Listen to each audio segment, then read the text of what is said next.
శ్రీరస్తు కార్యక్రమంలో శుభం లాభం అంశానికి స్వాగతం. జ్యోతిష శాస్త్ర నక్షత్ర విజ్ఞాన సర్వస్వంలో పునర్వసు నక్షత్రంలో జన్మించిన వాళ్ళకి అదృష్టము ఐశ్వర్యము కలిసి రావాలంటే ఏ దైవాన్ని పూజించాలో, పునర్వసు నక్షత్రంలో జన్మించిన వాళ్ళు ఎటువంటి గృహాలలో ఉంటే సమస్త శుభ ఫలితాలు చేకూరతాయో, పునర్వసు నక్షత్రంలో జన్మించిన వాళ్ళు భాగస్వామ్య వ్యాపారాల్లో విజయవంతం కావాలంటే ఏ నక్షత్రాల వారితో భాగస్వామ్య వ్యాపారం చేయాలో, ఏ నక్షత్రాల వారిని పునర్వసు నక్షత్రం వాళ్ళు వివాహం చేసుకోవచ్చో చేసుకోకూడదో, పునర్వసు నక్షత్రానికి సంబంధించిన అదృష్ట యోగం ఏంటో పరిశీలిద్దాం.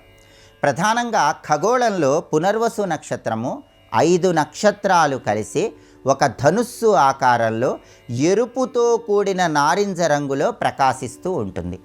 పునర్వసు నక్షత్రం 4 పాదాల్లో ఏ పాదంలో జన్మించినా సరే దోషం ఉండదు. అంటే పునర్వసు నక్షత్రం అనేది శాంతి చేసుకోవాల్సిన నక్షత్రం కాదు. ఎటువంటి దోషాలు పునర్వసు నక్షత్రంలో జన్మించిన వాళ్ళకు ఉండవు.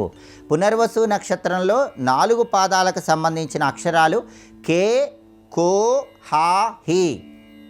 అలాగే పునర్వసు నక్షత్రానికి ఎటువంటి బాలారిష్ట దోషాలు కూడా ఉండవు. పునర్వసు నక్షత్రంలో జన్మించిన వాళ్ళు ఎవరైనా సరే జీవితంలో అదృష్టం కలిసి రావాలంటే వెదురు చెట్టును ఒకసారి నాటి దానికి నీళ్లు పోయాలి. దానివల్ల అదృష్ట యోగాన్ని సిద్ధింపజేసుకోవచ్చు. అలాగే గణాల పరంగా పునర్వసు నక్షత్రంలో జన్మించిన వాళ్ళని దేవగణం అనే పేరుతో పిలుస్తారు. పునర్వసు నక్షత్రం వాళ్ళు దేవగణం కాబట్టి వీళ్ళకి శాస్త్ర సంబంధమైన విషయాలలో పట్టు ఎక్కువగా ఉంటుంది, పాండిత్యం ఎక్కువగా ఉంటుంది, మేధాశక్తి ఎక్కువగా ఉంటుంది. కొందరిలో వేదాంత ధోరణి కూడా మనం చూడవచ్చు. దైవం పట్ల, గురువుల పట్ల అత్యంత భక్తి శ్రద్ధలను వీళ్ళు కలిగి ఉంటారు. అలాగే ప్రకృతి స్వభావం ప్రతి నక్షత్రానికి కొన్ని లక్షణాలను ఇస్తూ ఉంటుంది. పునర్వసు నక్షత్రానికి ప్రకృతి స్వభావరీత్యా ఉన్న లక్షణం ఏంటంటే వీళ్ళు మనోహరమైనటువంటి స్వభావాన్ని కలిగి ఉంటారు. వీళ్ళకి దేహంలో సుకుమారత్వం తక్కువ ఉన్నా కూడా మానసికంగా చాలా సున్నితమైనటువంటి ఆలోచనలు కలిగి ఉంటారు. ప్రకృతికి సంబంధించిన విషయాలలో చాలా ఆసక్తి ఎక్కువగా ఉంటుంది. ప్రకృతికి సంబంధించిన పరిజ్ఞానం కూడా పునర్వసు నక్షత్రం వాళ్ళకి చాలా ఎక్కువగా ఉంటుంది. అయితే పునర్వసు నక్షత్రం వాళ్ళకి ఏక నక్షత్ర వివాహం సాధారణ ఫలితాలను కలిగింపజేస్తుంది. పునర్వసు నక్షత్రంలో జన్మించిన వాళ్ళు ఎట్టి పరిస్థితుల్లో హస్త, శ్రవణ, రోహిణి ఈ నక్షత్రాల వాళ్ళని మాత్రం వివాహం చేసుకోకూడదు. చంద్ర నక్షత్రాలు వీళ్ళకి పనికిరావు. అలాగే భాగస్వామ్య వ్యాపారాలు చేయాలన్నా కూడా పునర్వసు నక్షత్రం వాళ్ళు ఈ చంద్ర నక్షత్రాల వాళ్ళతో, హస్త, శ్రవణ, రోహిణి వాళ్ళతో భాగస్వామ్య వ్యాపారాలు చేయరాదు.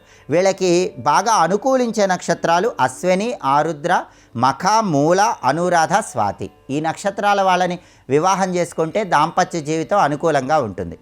అలాగే పునర్వసు నక్షత్రం వాళ్ళు కొన్ని ప్రత్యేకమైనటువంటి గృహాలలో ఉండటం ద్వారా సమస్త శుభ ఫలితాలను సిద్ధింపజేసుకోవచ్చు.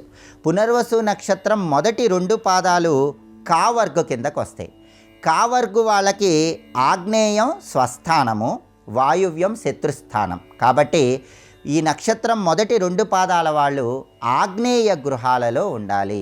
ఆగ్నేయ గృహాలు అంటే ఏంటంటే తూర్పు గృహాల్లో కానీ దక్షిణ గృహాల్లో కానీ ఉండాలి.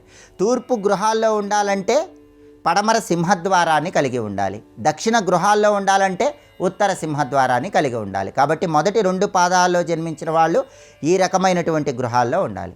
ఆ తర్వాత పునర్వసు నక్షత్రం 3, 4 పాదాల వాళ్ళకి వర్గు శావర్గు అవుతుంది. ఈ శావర్గు వాళ్ళకి స్వస్థానం ఈశాన్యము, శత్రుస్థానము నైరుతి. కాబట్టి పునర్వసు 3, 4 పాదాల వాళ్ళు వాళ్ళకి స్వస్థానమైనటువంటి ఈశాన్య గృహాలలో ఉండాలి.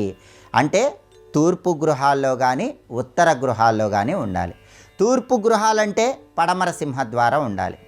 ఉత్తర గృహాలంటే దక్షిణ సింహద్వారం ఉండాలి. ఇటువంటి గృహాలలో ఉన్నట్లయితే కనుక 3, 4 పాదాల వాళ్ళకి అదృష్టం తొందరగా కలిసి వస్తుంది. పునర్వసు నక్షత్రానికి నవగ్రహాలలో గురువు ప్రాతినిధ్యం వహిస్తాడు కాబట్టి జ్యోతిష శాస్త్రపరంగా గురువుకు అధిష్టాన దైవం పరమేశ్వరుడు కాబట్టి జీవితంలో తొందరగా అదృష్టం చేకూరాలంటే వీలైనప్పుడల్లా గురువారం శివాలయ దర్శనం చేయాలి. గురువారం ప్రదోష కాలంలో ఈశ్వరుడికి అభిషేకం చేసుకోవటం, ప్రతిరోజు ఓం నమో భగవతే రుద్రాయ అనే మంత్రాన్ని పఠించటం, అలాగే ప్రతిరోజు శివపంచాక్షరి స్తోత్రాన్ని పఠించడం లేదా శ్రవణం చేయటం ద్వారా పునర్వసు నక్షత్రంలో జన్మించిన వాళ్ళు జీవితంలో త్వరగా మంచి పురోభివృద్ధిని సాధించవచ్చు.